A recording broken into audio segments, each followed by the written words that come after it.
السلام علیکم محترم عزتمنو قدرمنو مسلمانانو ورونو امید لرم چې جوړ او روغ به یاست او د صحت جامې به مو تن یو ځل الله تعالی حضرت موسی علیه السلام ته وفرمیل چې موسی چې کوم ستا یو امتي د احمد منکر وي هغه به جهنم ته ځي. حضرت موسی علیه السلام برکو ته وفرمیل ای لا احمد څوک دی؟ الله تعالی ورته وفرمیل چې موسی زما د خپل عزت او جلال باندې قسم یې په روی زمین باندې په انسانانو کې د احمد نه ما څوک بهتره او غوره او عزتمن نه دی پیدا کړی. بیا رسول الله صلی الله علیه وسلم برکو فرمایي چې الله تعالی حضرت موسی علیه السلام برکو در هغه ټیمه پورې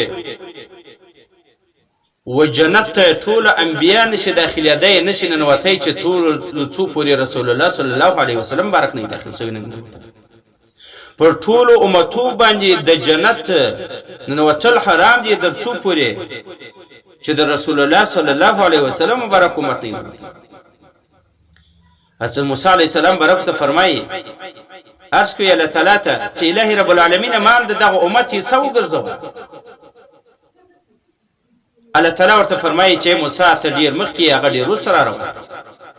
بیا حضرت موسی علیه السلام برکتن کې چې الله زما ملاقات سره وکړ. الله تعالی ورته فرمایي چې ډیر مخکې هغه وروسته دی ها چې په جنت کې به ملاقات کیږي او دلته ملاقات نشي کېدای. ځکه الله تعالی فرمایي زما د خپل عزت او جلال باندې قسم یې چې ما دومره محترم او مکرم بل انسان دی پیدا کړ حتی چې د مځکې د اسمان د لمر او د سپوږمۍ د پیدایش سمخ کې 100,000 کاله مخکې ما پر عرش باندې لیکلي دي چې لا اله الا الله محمد رسول الله.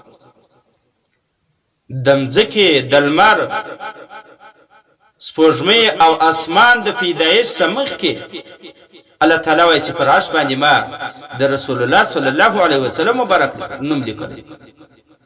ایتین سوچ او فکر وکي د مځکه او اسمان لمر سپوږمۍ به څه ټیم الله تعالی پیدا کړي. د دې پیدایش چاته نه دی معلوم، دا صرف د الله تعالی په علم کې دی. دغه د پیدایش سره 100,000 کاله مخکې الله تعالی رسول الله صلی الله علیه وسلم مبارک نوم د ځان سره لیکلی. دا به څومره غټه هستي ده، څومره عظیمه هستي ده.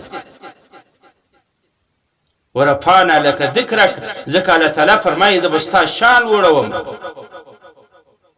پر عرش باندې هم د الله تعالی د نامه سره لیکلی، په اذان کې هم د الله تعالی د نامه سره، په اقامت کې هم دی، په کلمه کې هم دی. در څو چې کافر اسلام قبلوي اسلام راوړي که چیرې دی لا اله الا الله ووایي محمد رسول الله نه ووایي د هغه ټیمه دته مسلمان نه ویل کېږي او دی مسلمان یې دی نسي چې در څو محمد رسول الله ویلی. دا دومره عظیم پیغمبر دی، دا دومره عظیم هستی ده. پر ما او تا باندې د الله تعالی یو عظیم فضل او کرم دی چې الله تعالی ما او تا مسلمانان پیدا کړي او بیا د نبی کریم صلی الله علیه وسلم مبارک په امت کې پیدا کړي. دا څومره د فخر خبره ده چې ټول امتونه زموږ نه مخکې راغلي دي او موږ دغه سم آباد کیو او بیا هم الله تعالی دومره غوروالي را کړی دی چې د ټولو امتو سبا مخکې موږ و جنت ته داخليږو.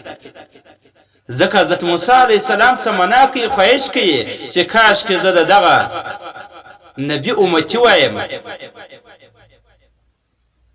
حضرت موسی علیه السلام څومره عظیم پیغمبر چې د الله تعالی سره به برای راست خبرې کولې، هغه دا تمنا کوي، دا خواهش کوي چې کاش زه دغه پیغمبر امتی وایم. الله تعالی وایي، الله تعالی ورته فرمایي ته ډیر مخکې هغه معبد کې را روان دی ها چې په جنت کې بس د دوه ملاقات سره کیږي. بیا موږ هم د هغه نبی پر نقش قدم باندې نه ځو، دغه نبی نقش قدم پرې ایښی دی، د شیطان لاره به خپله کړې. نن چې موږ د تباهۍ سره مخامخ یو، موږ د ناکامۍ سره مخامخ یو، هر ظالم جابر او کافر یې پر سر باندې ټکوي. هغه وجه دا ده چې موږ د خپل پیغمبر او خپل نبي لاره پرېښې ده. که چیرې هغه لاره موږ غوره کړو، هغه لاره موږ اختیار کړو، بیا به موږ هېڅکله نه ځورېږو او نه به پر موږ باندې څوک بچي.